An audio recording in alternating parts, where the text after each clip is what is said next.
Okay, I think we'll start admitting everybody.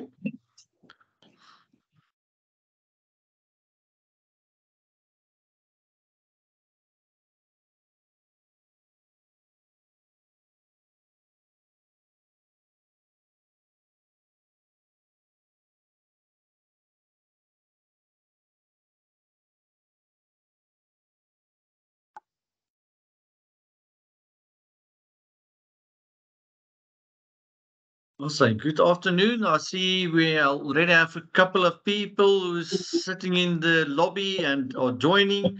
Um, it is interesting. We had a very cold morning here in Potch, and but now it's quite warm, at least here in my office. So if you are more on your second part of your life, you have the opportunity to sit on the northern side of the building, so it helps a lot. Um, we will start in a couple of minutes at 12 o'clock, and then we'll for this very interesting Pitso.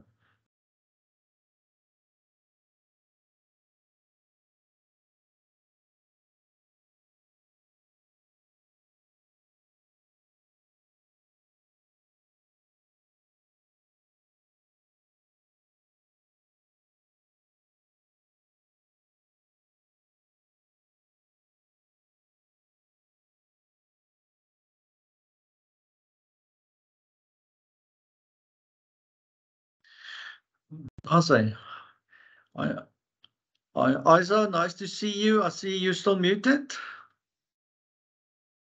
Just want to hear if we can hear your voice. Good afternoon. And I'd say, lovely, nice having you, Isa.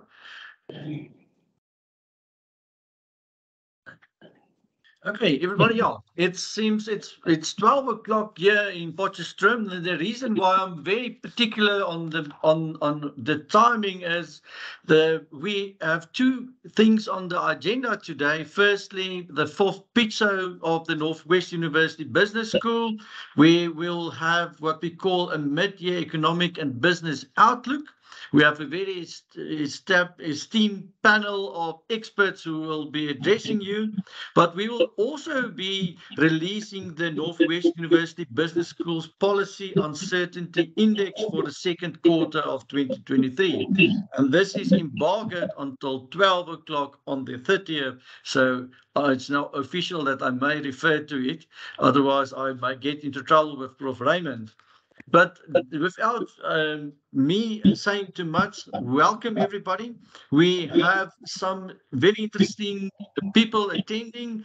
We have more than 200 participants, ranging from our colleagues at the rest of the Northwest University, other school of, particularly those from the School of Economics, other business schools. I see people from KZN Business School. Henley is here, the Public Leadership School of University of Stellenbosch, some colleagues from University of Lagos, then members of our advisory board, our MBA students, some foreign dignitaries from specifically I see the Australian High Commission. All of you very welcome.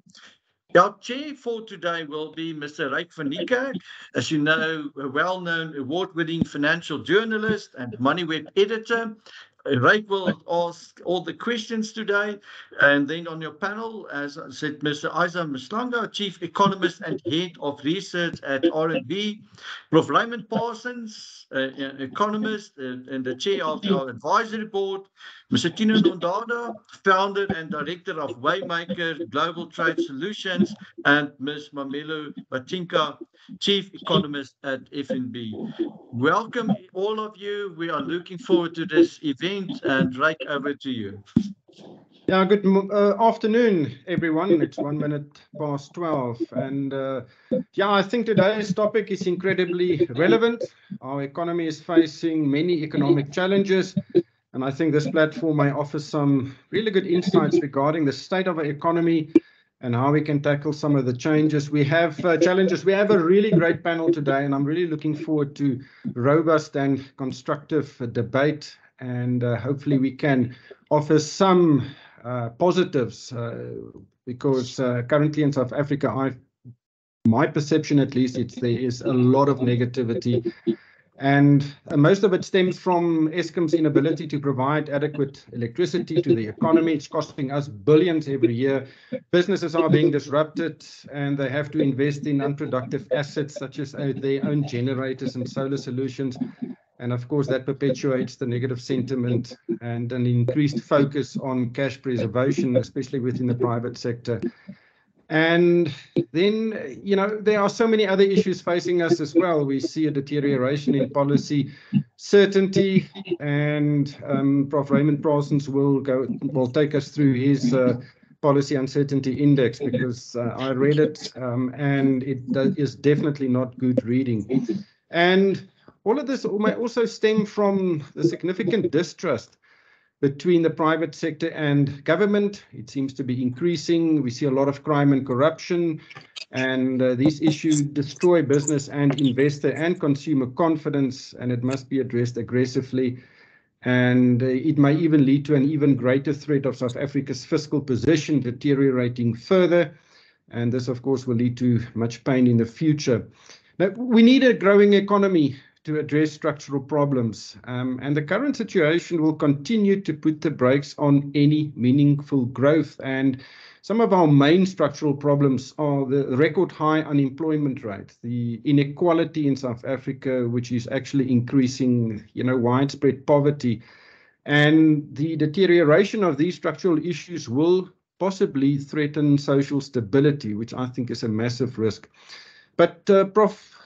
Parsons, let's start with policy uncertainty, because it has a negative impact on the environment in which the private sector operates. It's the government's job to create a business-friendly environment, but unfortunately, it seems as if this environment is becoming increasingly challenging by the day. Now, the Northwest Policy Uncertainty Index, which you compile, was launched 4 minutes ago officially, and it is definitely not good reading, as I've said before. So, Prof, can you just take us through the index briefly? Maybe just start with exactly how you compile it and what the main findings are. Yes, thank you, Rake, and good afternoon to everyone. Just very quickly, we've had this policy uncertainty index from the business school here for about 6 years. It was based on global research of similar indices elsewhere, as the world itself discovered that it needed to measure, as far as it was possible, the increasing levels of policy uncertainty, not only globally, but also looking at the South African situation. And as those who've read the previous copies of our index, you will notice that it's based on 3 inputs. That is the media coverage, which refers to uncertainty, the issue of a survey of a cohort of economists who fill in a brief questionnaire on the issue, and then an input from one of the Stellenbosch research surveys, which deals with uncertainty. Out of that, we have been able, over the years, as you will see from the document, to have a fairly reliable assessment of the ups and the downs in the levels of policy uncertainty. Against that background, I just want to sum up for you the main points, the 6 or 7 main points that emerge from the index for the second quarter of this year. Bearing in mind that the baseline is 50, it reached 76.2 in the second quarter of this year, following on 71.7 in the first quarter, which was already the highest since the inception of the index in 2016. So what we're looking at the moment is the highest rate since the inception of the index in 2016, which was 7 years ago. Now, what is the index? Of course, as you know, it shows the net outcome of both positive and negative factors that shape the level of policy uncertainty over the preceding 3 months. So that means that when you look at the index for the second quarter of this year, It means that the negative factors, that is the bad news, if I can put it that way, outweighed the positive factors, the good news. And it elevated the level of uncertainty to where it is at the moment.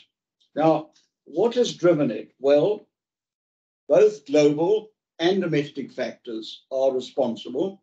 But as you will see from the narrative, it's the domestic factors that play the major role in moving the policy uncertainty index further into negative territory. In other words, its own goals that probably are mainly responsible for where the index is at the moment. Then when we look at the main negative factors which outweighed the positive ones, I think I would identify, and you will see it in the narrative, the two most important ones were firstly the geopolitical conflict with the United States over South Africa's stance on the Russia-Ukraine war, which raised great uncertainties about certain economic relations with the outside world, and in particular, as far as the United States is concerned, raised questions about the future of the African Growth and Opportunity Act, known as AGOA, and what South Africa's place in that would be in the future, bearing in mind that that legislation comes up for review in the US Congress in 2025. So the question is, where will South Africa stand? A number of questions have been raised by various business people and their concerns. And quite clearly, at the time when there was this development in regard to the Simonstown event and the ship involved there was a shock to our financial markets, and the currency took a knock, and that was reflected. That the uncertainty that generated helped to lift the policy uncertainty index to where it is in the second quarter of this year. The second was as you've mentioned, Ray, the continued impact of the rolling blackouts from Eskom and their impact on the economy, not only in terms of costs, but also in terms of disruption. Now, in the last couple of weeks, there's been some improvement there, but I think what the index reflects is the main impact of what those rolling blackouts did in the earlier part of the quarter, or in the bulk of the 3 months that we are talking about. And it's quite clear that on the grounds of what we worry about in terms of our energy security, we're not yet quite out of the woods, although there may be some improvement in the current impact of our load shedding. So that was the other point. The third point, which was important, I think, and which probably affected the level of economic uncertainty, is exactly how our economy will perform in the second half of the year, where quite clearly, if you look at the surveys, both the business and the consumer surveys, they're all extremely downbeat. We had another one overnight in regard to the low level of consumer confidence. So that all adds up to an uncertain picture as to what the second half of the year might look out. And of course, we know that even preceding that, the forecasts by the Reserve Bank, the IMF, various economists, in terms of our GDP growth for this year fluctuates between 1% and 3% for the year as a whole. So that was another element that obviously fed into the level of uncertainty regarding the second quarter of the year. Then another new area, which I think you have also touched on, is that given these factors in our weakened economic performance, there's a renewed worry about where we stand with our public finances. I think we must point out that in the budget in February, although it was well received and well structured, that in the budget speech itself, there was warning that there were risks to the fiscal outlook, which could emerge then and which have now come to pass in terms of lower growth performance in the rest of the year, higher interest rates, and higher government spending. And quite clearly, if you listen to the IMF, to the Reserve Bank, and to the OECD, they have all raised red flags about worries about the trend in our public finances and deteriorating debt ratios again. Then, of course, I must just once again counsel that the index reflects the net outcome of positive and negative factors. Were there positive factors? Yes, there were positive factors, and they are listed in the document. But the fact is they were overwhelmed by the negative factors to which I have referred. Now, what has been the message of all previous indices of this kind and also of the latest one? What's important is that what emerges from the index, the message that emerges, is that policy uncertainty can be reduced. It's not an inevitable. It can be reduced if we do and say the right things. In other words, rising tides of uncertainty can be reversed. They're not irreversible if the policies and the remedies that we want in South Africa are effectively implemented. That many of the things that are moving in the right direction need to be expedited, need to be packaged more effectively, need to be communicated more effectively, and need above all to be implemented. So there's nothing inevitable about where we are with the high level of policy uncertainty. The solutions, I like to say, lie hidden in plain sight. If we want the good news to trump the bad news, then we must implement the remedies and the reforms that will change the level and reduce the level of policy uncertainty. Because quite clearly, all the research, all the empirical evidence shows that high levels of policy uncertainty are inhibiting for growth, inhibiting for investment, inhibiting for job creation. So this is a phenomena that we need to address, and we need to address it by implementing those remedies and reforms to which we are committed and which need to be expedited in order to bring down the level of uncertainty, bring our index out of negative territory and closer to positive territory. And I think that's really the challenge that we now face in our discussion, is to lift out those issues that will, when I speak again on this matter, be able to say we can see this level of index coming down, and with all the good things that can go with that. Yeah, very, very interesting, very concerning. Mamelo, I want to, throw the topic to you as well. What are the main policy issues you are concerned about the most, which may have the biggest negative impact on our economy and South Africa as a whole? Well, I think, let me pick up the ball. Are you asking me that? No, Mamelo, if possible. Oh, sorry. Okay, right. Mamelo, you are muted. Apologies for that. You'd think after 2 years of using these platforms, we know when to unmute. So I think I broadly agree with the outcomes that came out of the survey. I think, the uncertainty around South Africa's geopolitical foreign policy posture, we've seen that play out quite negatively in financial markets. And I think we're still reeling from the negative consequences of that. And I mean, when one reflects, post 1994, South Africa was a darling just in terms of its stature in the international market, its ability for peacekeeping and global governance. I mean, I think for a long time, South Africa was looked onto for guidance on those big topics. But over the years, it's quite clear that we have lost that impressiveness in the global economy. So I think, the policy debate in SA is quite mixed because there are certain areas where there is clear policy guidelines. But I think that the issue is the lack of implementation, and I think also the regulations that follow some of these policies. So you'll find in the business sector, for an example, there is an overburden of regulation. And unfortunately, sometimes we don't have the necessary skills or institutions that are able to implement these regulations. I'd say,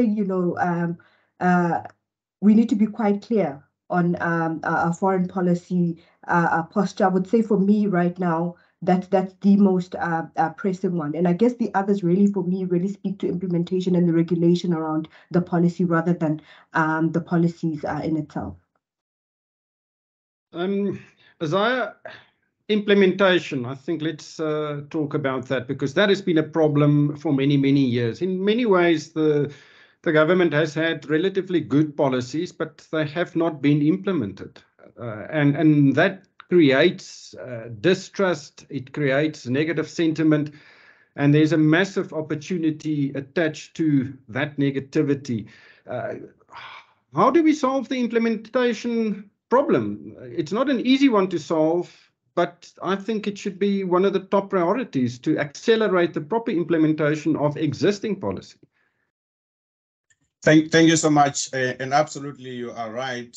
Implementation has always been one of the failures of the government over the many years. We have seen some of the policies take too long to implement. Sometimes decisions are just not made.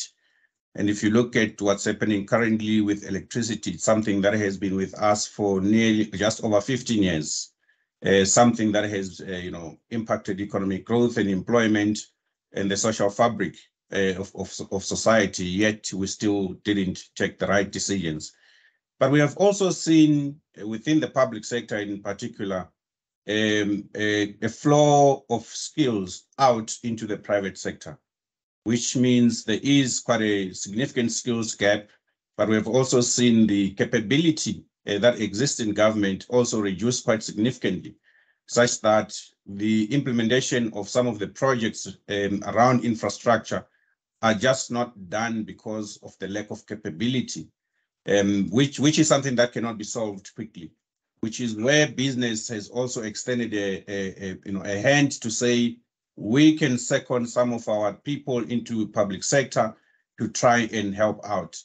Even with the recent collaborations as far as energy is concerned, the different work streams that are taking place between government and business, it's business trying to step into that space and help. What we would perhaps need to see from the public sector is an admission that certain functions cannot be executed given the current skill and capability that is inadequate in public sector, and engage on business so that business can also come on board from an honest perspective with the need to help without necessarily trying to line up for rent seeking, which is something that we have seen in certain aspects as well. So it's not just a government issue anymore. It has to be both private sector and government, but also civil society, to make sure that they hold government where government fails to implement the obvious policies to account. Until then, we will continue to have similar issues. You can see issues that Transnet currently is taking too long, yet rail is a binding constraint. You can also see things in the water sector. The last announcement as far as water sector is short of shocking. And which is actually a quite crucial sector for the agricultural sector, for the big water users, including mining sector. And you see such policies that are not clearly thought through, which means they are being rushed through without the right intent as far as the impact that they would have. So we need to rally all sectors of society to make sure that the policies are clearly thought through, but who executes is also clearly thought through, and the timelines also clearly thought through and communicated. I think you have mute. As I think, yes, what you're saying is absolutely critical, because a lot of sectors in our economy are trying to help. And that's a term you've used. But I don't know who said, but business is in the business of business. How much leeway is there, given the environment of distrust we are in, for the private sector and other stakeholders to help the government. The private sector can't improve governance in South Africa.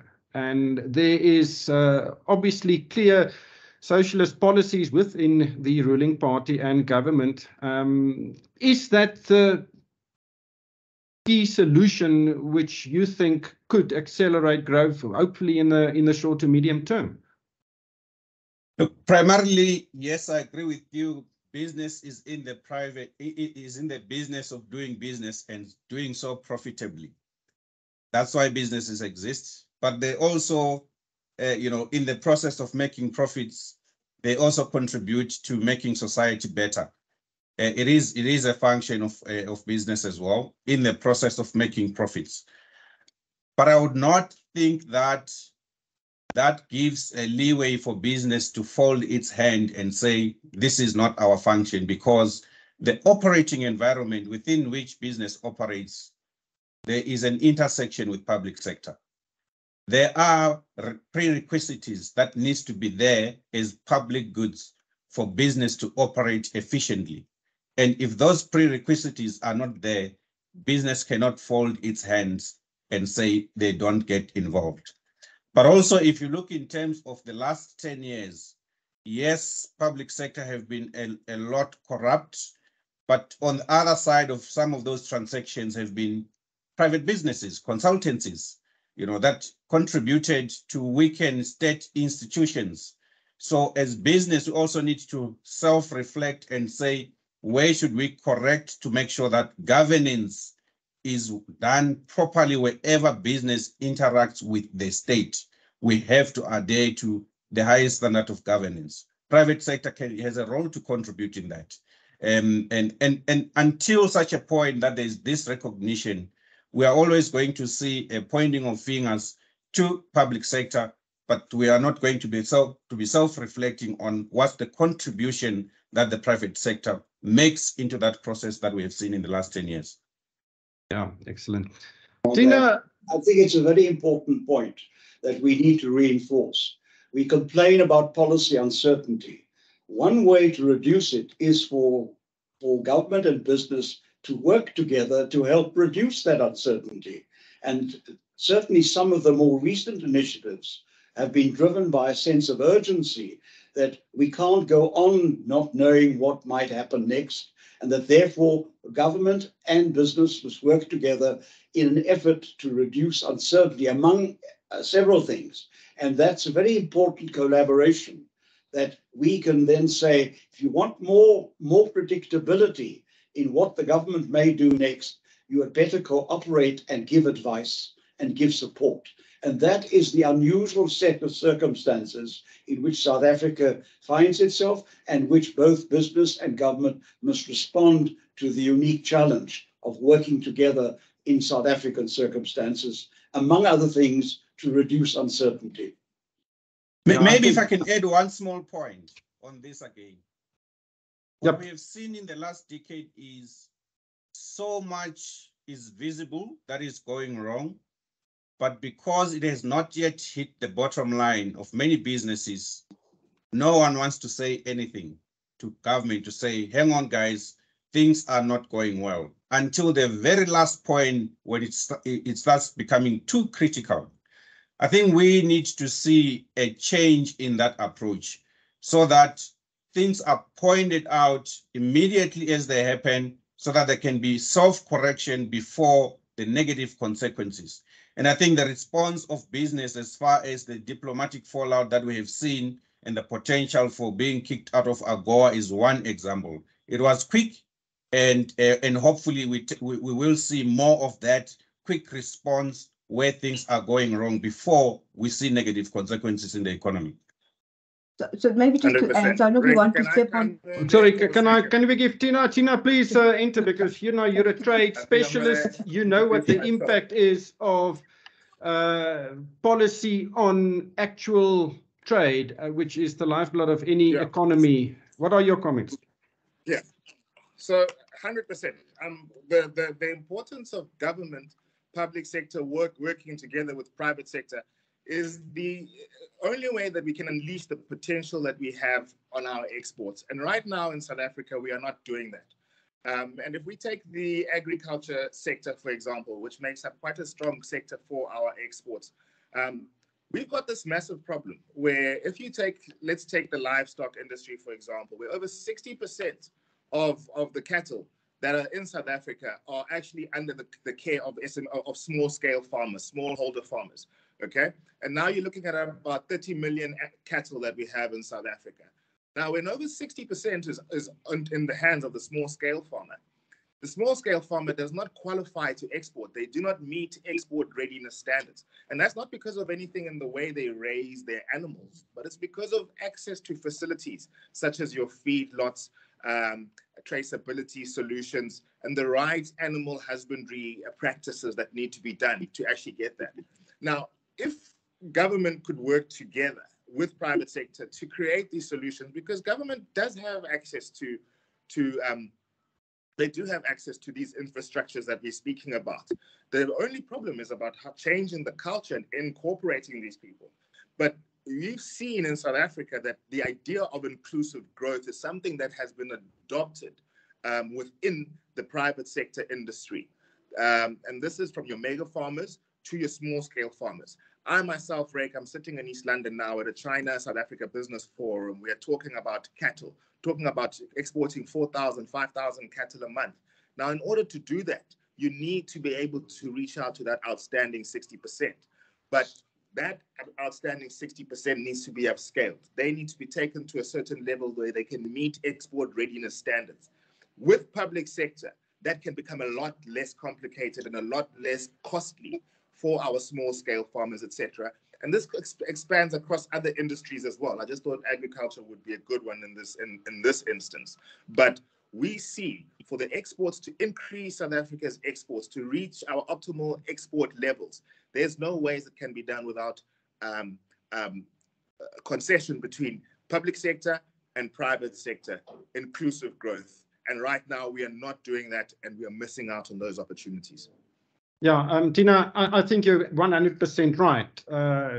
We need an environment where the government policies are conducive to an increase in trade. But we've seen with the latest engagement around AGOA, it seems like South Africa will be booted out, and it will have a massive, massive impact on trade, especially with America. I spoke to the CEO of BMW last night, and he said if we are booted out, they will not be able to sell their vehicles in the US at a competitive price. And they are very, very concerned. They've just spent another 4.2 billion rand expanding a factory here. And I think the misalignment of foreign policy and the impact on the economy is not quite well understood within government. What are your views on that? Rick, look, I agree. So the AGOA is a very important trade agreement that we have with the United States. However, it's more of a unilateral concession from the United States. They sort of set the standards, and the rest of the African countries that are members of AGOA sort of have to sustain and meet these standards that are set by the United States. Like you mentioned, in 2024, 2025, they'll have another meeting again, and they can, every now and then, they can remove and add new people onto AGOA from the African states. What becomes very important to note would be that in order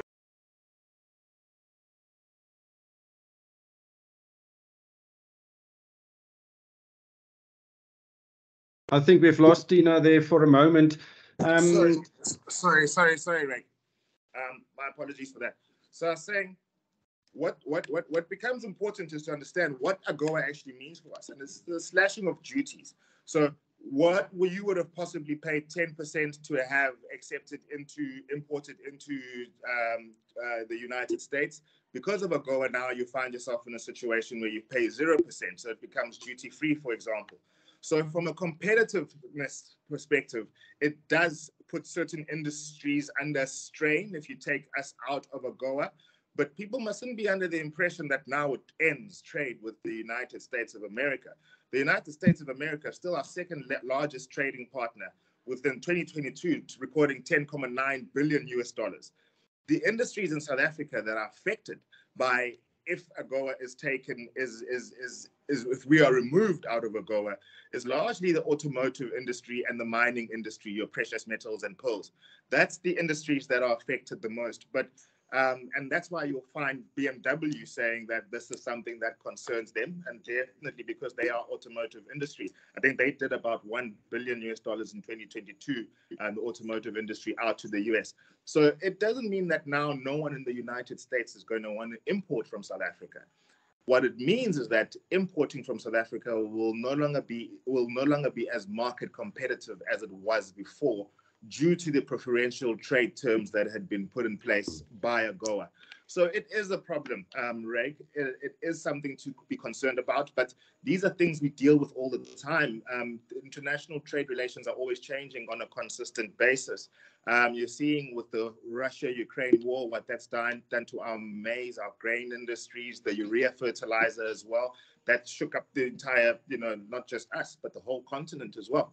So it is something to be concerned about. It is something that we would like to still have in place, but I don't think it's something that needs to worry South Africans to the extent like we've got bigger problems like we've had with load shedding and other things that we've experienced in South Africa that have had a far more bigger impact on our economy. And then the last thing, Ray, just to add on to that, we must understand that trade agreements, yes, they are created, but they're not the ones that actually create the terms. They boost trade between other countries. We've got the Africa Continental Free Trade Area that we are part of since 2020, and you're not seeing any specifically increased trade between South Africa, East Africa, West Africa. We're still largely dominating SADC. So it doesn't mean that just because a trade agreement's in place, now trade gets significantly boosted. It just means that it makes it more viable to source from that market because the landed cost in your country of import is lower.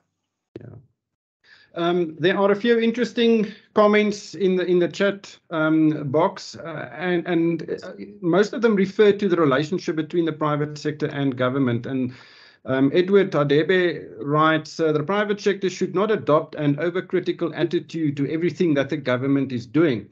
It results in a deficit of trust between government and the private sector, which is required. What is required is patriotism from the business sector. The business sector has in the past assisted and guided the political transition from being a partner instead of being a referee. Whenever politicians are involved in corrupt activities, the same business sector is involved in sleeping with them. The next day, they display a low confidence level to government policies. Everybody needs to do introspection. The instance there are too many holy cows. I don't necessarily agree with all of it, but Raymond, do you think that the relationship between the private sector and government is healthy? Do you think the private sector is overcritical and hypercritical? And do you foresee that increased private sector involvement with governance is a short-term or is a low-hanging fruit? Will that maybe contribute towards economic growth in the shorter to medium term? Well, Rick, I think we will all recall that in the last few weeks, there was a very important summit meeting between the president and Business for South Africa, as they call themselves, which is the coalition of all the business associations, which also, I thought, brought in more visibly some high-profile chief executives who were prepared to commit themselves to add value to finding the solutions and implementing the solutions that we need in order to deal with the challenges that we face. I said earlier that we are in a very unusual and abnormal set of circumstances in South Africa, which say that the sort of relationship that you might have in the United Kingdom between business and government might be defined somewhat differently because the challenges there are different. There will always be cooperation, but the level and the complexity of the cooperation will differ from one country to the next. Now, I don't believe, in terms of what we've said so far, that we can tackle the solutions that we want in South Africa unless there is a higher degree of of collaboration between business and government to help implement the solutions. That does mean, of course, I like to say that the ideal situation or relationship between business and government is one of, to use the phrase, of creative tension. Let neither be suspicious of the other, but let both be watchful. Because quite clearly, you need to define that relationship in a healthy way, in a constructive way that serves the broad national interest. And quite clearly, both government and business must be aware of the guidelines that should drive that collaboration. But I do not think, given the urgency with which South Africa is now facing some of the big challenges which you've mentioned, which others have mentioned, which are reflected in the Policy Uncertainty Index, I do not think you can abdicate this relationship between government and business. It's absolutely important that they now work together and build the trust. How do you build trust? You don't build trust by shouting at each other. You build trust by sitting down and identifying the common ground on which you can find an agreed solution. That's how you build trust. And if that is not there yet, then it means we have failed to fill that gap. But you're not going to fill it, as someone has said, by using a megaphone of criticism. There is a role for public criticism, of course. And I think the point was made earlier that sometimes the sooner that is done, the better. But at the end of the day, to get certain things implemented in South Africa, you're going to have to define trustworthy and effective collaboration between government and business to get the outcomes that you want, to get the investment you want, and above all, to get the predictability that you want in order to turn this economy around. I think that is a good perspective, but the level of distrust is at an all-time high. You have government distrusting the private sector because it's not pushing the agenda of inclusive growth aggressively enough, or at least that is the perception.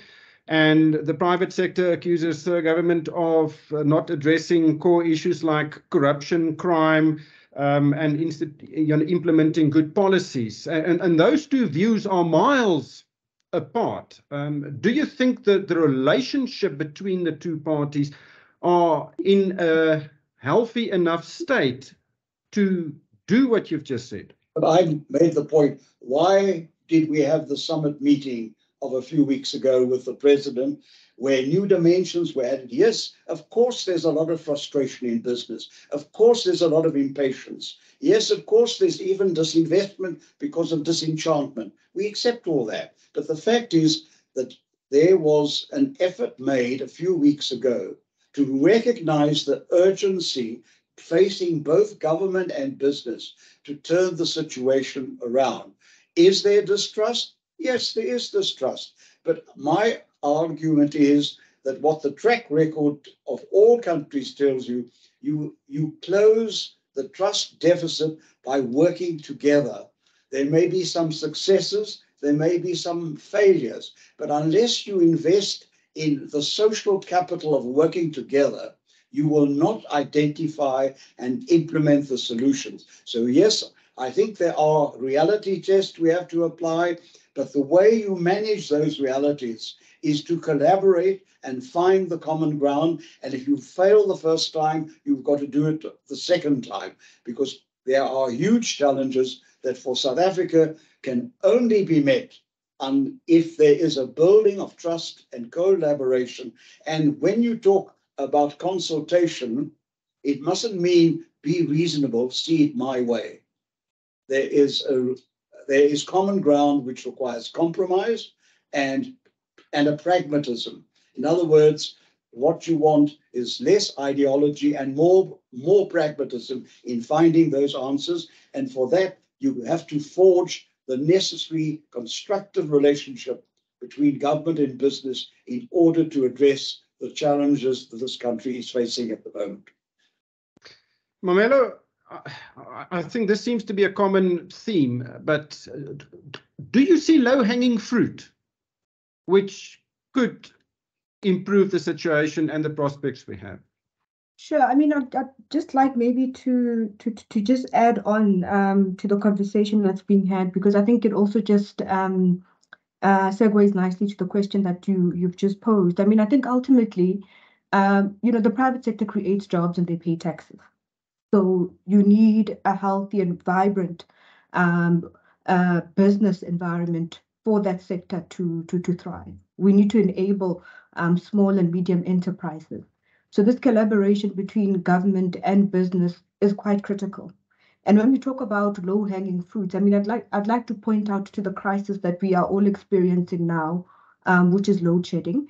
And I think if one looks at after the government lifted the threshold for self-generation, the amount of applications that we've seen come through from the private sector, innovative funding that speaks to capacitating not only businesses but households to be able to provide their own electricity has been quite great in my opinion.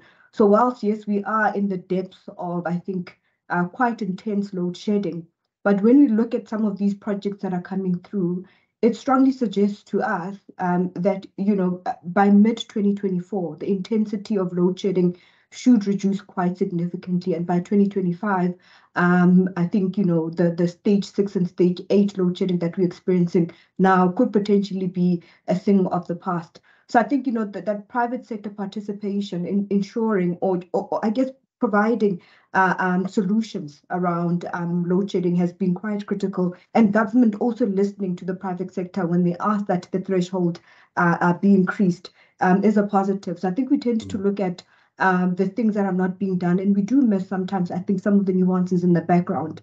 And we think, as we improve this electricity issue, that should add to economic growth. Yeah. So I think, obviously there's a lot that needs to be done. Isaiah touched on it in his opening remarks, that, obviously our infrastructure is an issue, and we need to fix water because that's going to become another issue potentially down the line. He spoke about Transnet as well. And, if one looks at the newspaper articles from Eskom, from Transnet, I beg your pardon, where they speak about actually we want to pull in the private sector. We need assistance with security and criminality that happens on the railways. I think there is self-reflection, both from the private sector and the public sector, around areas of collaboration and how we can get that right. And I think that there is a willingness. We just need to get it right. So I think, fixing Transnet, while I do appreciate that's going to take a bit of time, is another low-hanging fruit. And I guess it also just maybe circles back to the conversation around our trade. So I'd say for me that the electricity story really, yes, we are experiencing load shedding, but the intensity of which we think is going to reduce. And you can see some of these projects come through. We certainly can see it from a banking point of view. Yeah. No, absolutely. Just as an interest, I've counted the number of times, we've used the words during this conversation of we must do, we need to, we should, and I'm standing on 29 at the moment, and I think that reflects back to our discussion about implementation.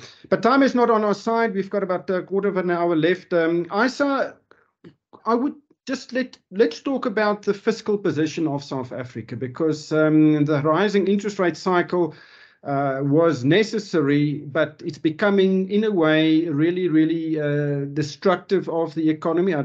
Maybe that's not the right word, but it is harming economic growth. And it's all, as we've said, our economy is not in a great state at the moment. We also see the fiscal position of government potentially deteriorating. We may see debt to GDP ratio, exceeding 80%, and an increased budget deficit.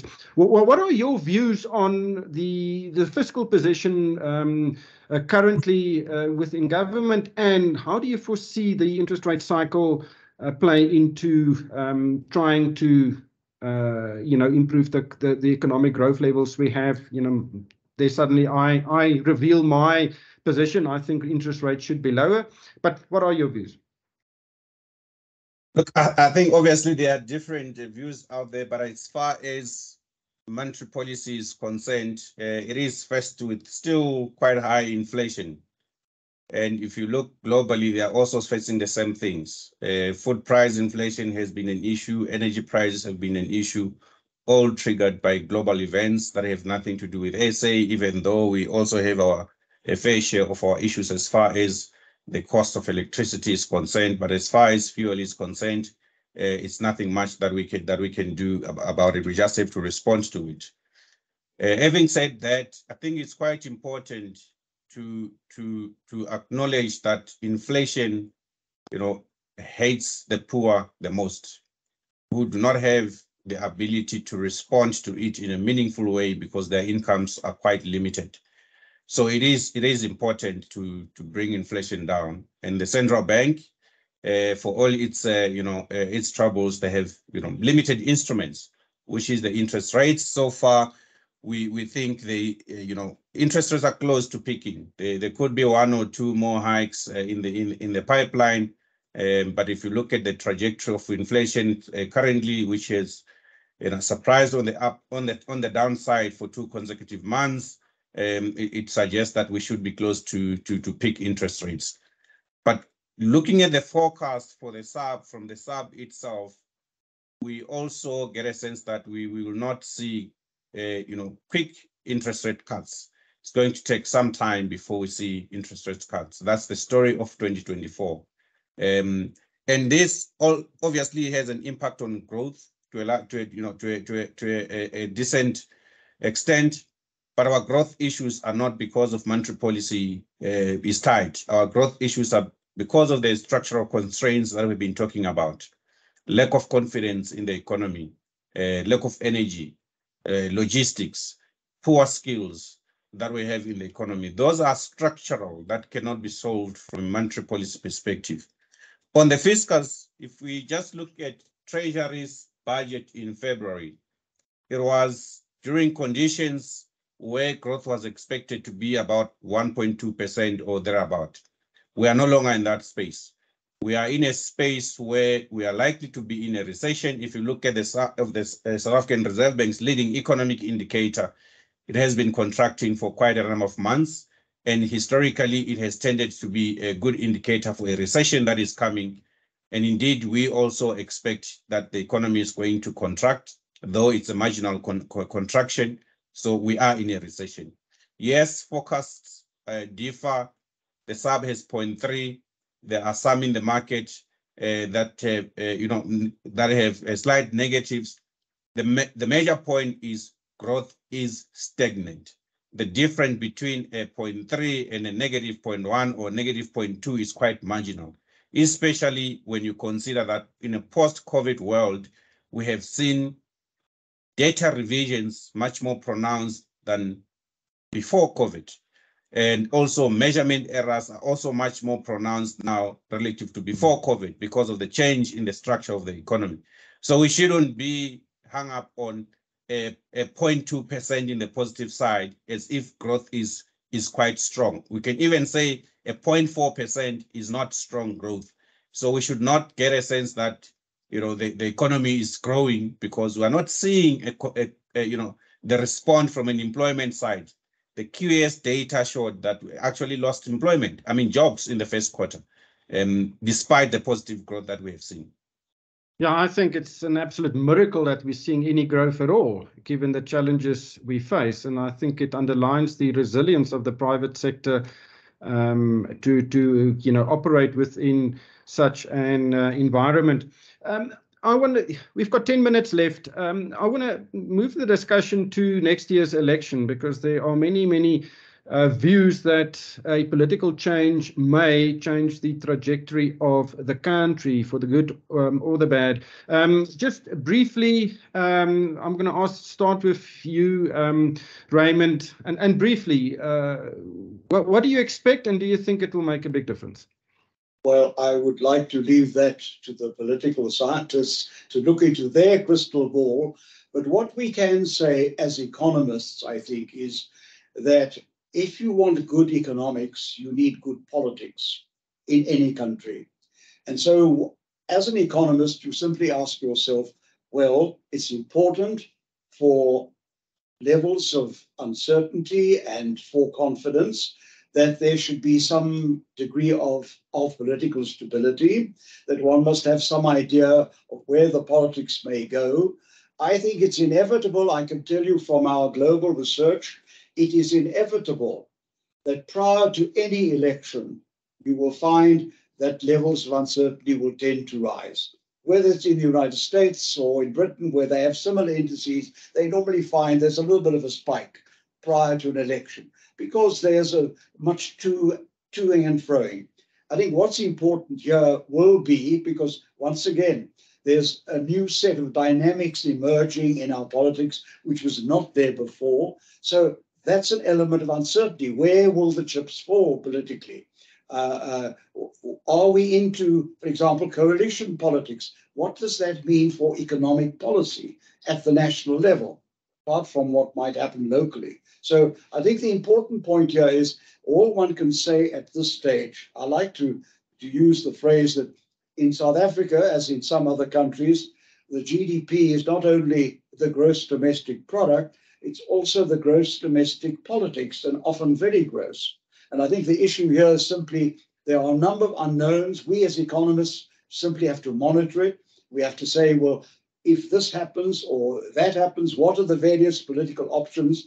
I think we're into a period now between now and the middle of next year, or whenever we actually have the date of the election, there will be a number of new uncertainties which will have economic and business consequences. But I think it's a very brave person who could say at this point, we know exactly what will happen, except to say there will be heightened uncertainty. That will have to be managed. And I think one of the important points one wants to make to a lot of business people is you can throw up your hands about the policy uncertainty or the political uncertainty, but you've got to develop techniques to manage it and offset it. And that's another debate. And there you better talk to economists in order to identify what uncertainties may emerge and how you can best manage them. Yeah. Mamelo, Isa, are you bold? Are you brave to try and include this scenario where there may be a political change in South Africa into your growth models and what you expect of the future? Mamelo, let's maybe start with you. Please keep it short, please. Thanks. I think I would just have to agree with the points made around just the high degree of uncertainty around the South African political landscape. So I think, we've seen examples of coalitions and we've seen, I guess, the outcome of that. And I think the data that we have suggests that coalitions are not yet matured in SA. I think there's still a lot that needs to be worked on, just in terms of conflict resolution. If there is coalition within, a government, how long do these political parties have to put themselves together to make sure that the state continues to run? So I think as we go into this new phase, potentially, the outcome is unknown. I think, again, there's a lot of uncertainty. There's a lot from, a legal or regulation point of view that we still have to learn as South Africans because of the structure that we've been in for the past couple of years. Where we stand, we're not bold enough at this point to incorporate the politics into any of our models, but rather just to flag that there's this heightened uncertainty. We've seen even with, the ruling party that, there's a lot, we spoke a lot about implementation and issues around implementation. And I think those issues will persist. So we just view it as, a bit of uncertainty, and we will learn as we go. Isa, briefly, what are your views on the potential political change? Firstly, it is to say that politics matter for business environment and the economy and the development of the economy in general. So if we end up with bad politics, we will end up with bad economic outcomes. The last 10 years have shown us how that can come out. For next year, obviously, the political analysts and polls point to potentially coalitions. And as Mamelo just mentioned now, we have seen unstable coalitions in Joburg, in Nelson Mandela Bay a couple of years ago, in Tshwane, and they have produced a bad cocktail of outcomes, for citizens of these different cities. And obviously, politics is embedded in forecasts because they do include things like business confidence. And business confidence is influenced by politics and policy. So to the extent that you see business confidence at multi-year lows, the last one, the RMB BR business confidence is 27 points, which just says about nearly 75% of business executives are not satisfied with prevailing business conditions. And in that environment, they don't invest. So it actually shows the impact of politics, which influence policy on actual business decisions. So we hope we will get an outcome that is going to improve the policy environment, which will improve confidence and therefore investments post 2024. Yeah, I think that is a good point. I think we're going to go a bit over our time, but I just lastly want to look at positives in our economy, because we've spoken about a lot of negatives and uncertainty and the like. The policy uncertainty index, Prof, as you said, 76 points, but that leaves 25% positives in there. It's not significant in the context of the index, but can I quickly ask the whole panel, maybe list one or two of the things you believe is going for South Africa? Raymond, can I start? With you. Okay, Isaiah, let's start with you. Isaac. Okay, so I think the one aspect is what's happening in the electricity sector. If you look at it, it's big. I'm not sure if it is reflected yet in outer years expectations of growth. Just to provide an anecdote, this year Treasury has been forecasting just over 2,500 megawatts to be added. In terms of the independent power producers. In the first 4 months of this year, we've already surpassed the full year expectation. And if you look in terms of the pipeline that's coming over the next 2 years, it's significant. I picked up a Business Day article which said 66 gigawatts of renewable energy developments pipeline.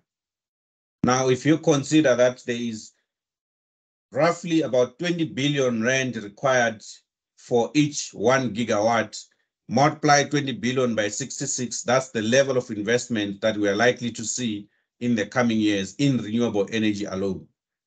And if you talk with some of our clients that are involved in renewable energy, they say anywhere between 45 to 55% is local content, which means all of that is being done locally. It will have spillover effects into the domestic economy. That's still all of that is made locally. That's the project planning. All of that is done locally. The import content is your solar panels, your inverters, but even the inverters are now starting to be, produced locally. So there's quite a significant local content that is going to spill over into the economy that I don't think it's yet to be reflected in outer years forecast, particularly from 2025 and beyond. And perhaps correctly so, because we've seen poor implementation of policy historically. But what we're seeing currently is, as far as energy is concerned, we are seeing implementation, at least from the private sector. That should say we should be optimistic in the medium term. Mamelo? Thanks. So I do think that the energy story is definitely the super story for the short to the medium term. But perhaps maybe a little nugget, as small as it is, I think nonetheless, is quite important. I mean, you highlighted right at the beginning that we published the Consumer Confidence Index yesterday. But I think from a consumer point of view, what has been surprising for me anyway, is just the relative strength of household balance sheets. And that's coming through quite strongly in the SARB's data as well. So when we look at debt to GDP and debt to GDP, the stock of savings that the South African consumer has. So yes, inflation is high, interest rates are increasing, but we still expect, I think, household consumption expenditure and its contribution to GDP to remain relatively strong. So yes, there's all of these other negatives, but I think that micro detail, just in terms of where the consumer finds itself in the context of where we are, has been a bit of a positive surprise for me. Yeah, I think resilience, that's the message. Consumers, business, in many ways are handling the situations quite well.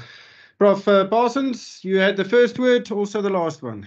Well, very quickly, let me say I concur with what my colleagues have said. I think the issue here is on the energy front, there is better news, which we need to capitalize on to build confidence. Above all, keeping the lights on affects so many other things. So if we can succeed in what we have decided to do on the energy front, I believe that is going to boost confidence. Secondly, I hope that in passing, we didn't deal too much about monetary policy, but I'm hoping that if inflation continues to come down, as it appears to be doing, that hopefully next month, when the Monetary Policy Committee meets, it will have what I call a hawkish pause before it decides to put up interest rates further. In other words, take stock of where we are and the other increases we've had. But finally, to come back, one of the most positive things, I think, which we must build on is what we've stressed, the ability of government and the private sector to work together in order to implement the solutions that build confidence. That is the common thread, ultimately, because if by doing so, we can show to the nation we are going to get more things right the first time around, that will in itself build confidence. But you do that through consultation and collaboration in a meaningful way that ultimately makes for the boosting of confidence and improving the lives of people out there who are not on this panel. Thank you so much. I thought this was an excellent debate and discussion. Prof Raymond Parsons, Isaiah, Mamelo, Tina, I think we've lost Tina around the way. But thank you for your participation. I thought this was very constructive. Right from my side, thank you very much. It's now my privilege to increase productivity in the country and send all of you back to your jobs before the weekend start. Thank you very much. We appreciate all of your time as our panel members. We will continue endeavoring to have open and honest discussions in the business school, but particularly to find practical solutions. Thank you very much. It was a great privilege having all of you.